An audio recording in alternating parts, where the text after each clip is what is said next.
It's your boy Hollywood AJ back with another episode of the Keep It 100 podcast. Now, today I really have to talk about what happened yesterday at the Super Bowl 56, the most watched event not only in all of America but in the entire world. It is definitely a worldwide event, and it is considered a holiday. It is considered a special occasion where your family gets together and enjoys sports for almost the very first time all year. Now, if you guys saw my predictions, you would have saw that I don't know if "saw's" a word. But anyway, you would have saw that I chose the Rams, but I chose them to win very dominantly. I chose the score to be 45-7. Now, that doesn't mean I was discrediting anything from the Bengals. I wasn't taking away their impeccable playoff run, their surprising playoff run, but also I was just thinking it's the Rams' time. They got all the right defensive players. Their offense is clicking at the right time. They are red hot. And I just don't think the Bengals are going to be good enough to catch up with them. I was definitely wrong about that in the sense that, Joe Burrow is a beast. We all know that. And it sucks because his offensive line did so good for him in the first half, but I feel like the Bengals just simply couldn't capitalize on almost anything that they could do. Now, of course, they were down 14-3, 13-3 because of the missed extra point. But you had an amazing throw from Matthew Stafford to Odell Beckham. Absolutely amazing. And then Matthew Stafford to Cooper Kupp. But the biggest part of the game, and probably one of the biggest stories of the game, was Odell Beckham went down with a knee injury. The reports are that it could be an ACL, but not only just an ACL, the ACL he tore while he was in Cleveland. And it sucks because that is probably where the tide began to shift in favor of the Bengals, because Matthew Stafford and Odell Beckham have been clicking this entire playoff run, not only from the Cardinals game to the Tampa game, even in the NFC Championship game. So this was going to be yet another coming out party for Odell Beckham to truly put himself in the superstar status realm. However, it didn't happen, and as I mentioned, the favor was going Bengals' way.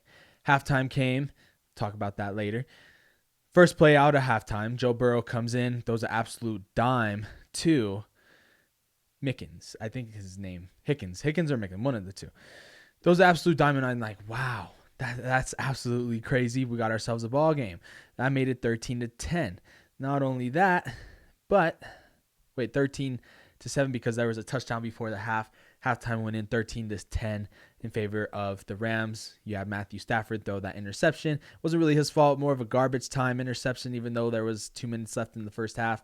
But it wasn't really his fault. It was like a punt, basically. You were going to get the ball back anyway. So second half starts, and then you have Joe Burrow throw an amazing pass to Hickens, and that makes it 17-13. And we thought, wow, we're in business for sure. And then couple field goals here and there.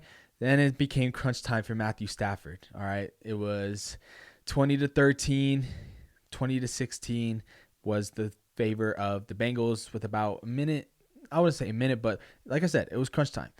Then you had Matthew Stafford just complete amazing passes down the road, down the stretch of the game. Cooper Kupp, he basically no-looked that pass. And finally, they get a touchdown in the end zone. And it was 23-20. But here is where I am talking about that in a sense of anger.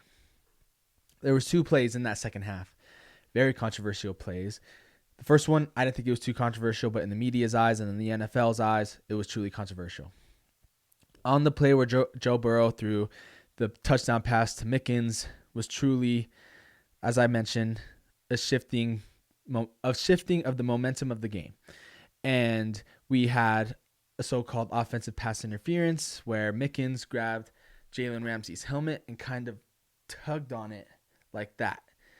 Now, whether that was intentional, I don't think so. I just think Mickens was going up for the ball, and in the process, he did mean to pull Jalen Ramsey's face mask, but in the process just yanked it just a tiny bit, able to kind of throw Ramsey off balance in his route, therefore making him fall, and then we have a touchdown. I felt it was too early to be like, wow, that cost them the game, yada, yada, yada. I felt that was too early. But this play right here, which I don't have, but I'm going to explain it. 8-yard line, Matthew Stafford throws a pass to Cooper Kupp. They called holding. And I didn't think it was a hold. I didn't even think it was a pass interference because in the rule book, or in many people's eyes, when you're guarding someone, whether you're a linebacker, cornerback, safety, if you're guarding someone, you can kind of hold them per se. You can't really hold them off the break, but it was on Cooper Kupp that the penalty was called for, but against the Bengals. Cooper Kupp broke his route, and in a way, the Bengals player stopped holding him. He stopped holding him. The block was clean. The defensive play was clean, but they called it on the hold. I thought that was absolutely ridiculous, and I wanted it to be a complete no call because I needed my parlay to hit. I needed 8 more yards for Matthew Stafford to break 290 because he already threw a touchdown pass to Odell Beckham, which was the biggest part of the parlay. And then I needed him to throw for 290 plus yards. If he would have thrown another 8 yards, especially if that one didn't get called, perfect. I would have been in business. And if the Rams would have won. So I literally had 2 out of the 3 bets complete.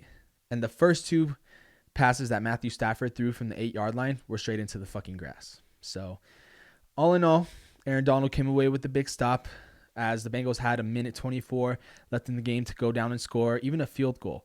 And I thought, great, overtime, perfect, maybe even a touchdown to Jamar Chase because that was another part of my parlay. Didn't happen. Joe Burrow froze. I mean, the great thing about Brady, and I know he didn't play, but this is where the comparisons of Joe Burrow to Brady kind of are off, is that Joe Burrow hangs onto the ball a lot more, whereas Tom Brady gets rid of it. He's not going to let you sack him 7 times in a game, 5 times in a game. No, he's going to get rid of the ball as soon as possible, whereas Joe Burrow was truly hanging on to it, not really making the right reads. You know, he didn't seem like himself in that second half, whereas in the first half, he definitely did seem like himself.